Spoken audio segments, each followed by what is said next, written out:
السلام علیکم۔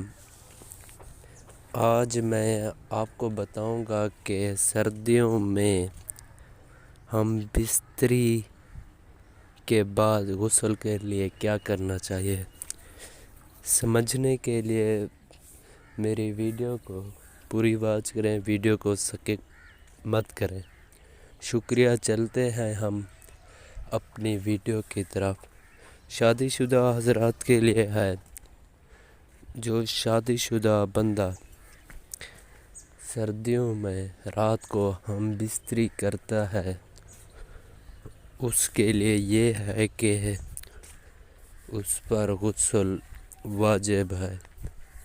وہ ہر حال میں غسل کرے، سردیاں تیز ہیں یا کم ہیں، جتنا بھی ہے وہ ہر حال میں غسل کرے، اور اس پر نماز بھی واجب ہے، وہ نماز بھی نہ چھوڑے۔ اسے جو کچھ بھی کرنا ہو، ٹھنڈے پانی سے نہانا ہو، گرم پانی سے نہانا ہو، جیسے کرے وہ غسل کرے، اس پر غسل واجب ہے۔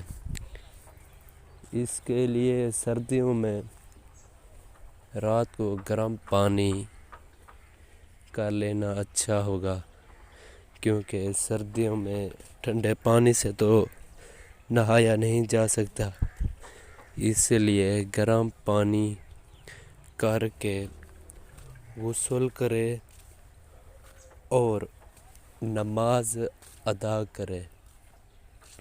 نماز ادا کرنا ضروری ہے، نماز فرض اور واجب ہے۔ شکریہ۔ میرے چینل کو سبسکرائب کر دیں اور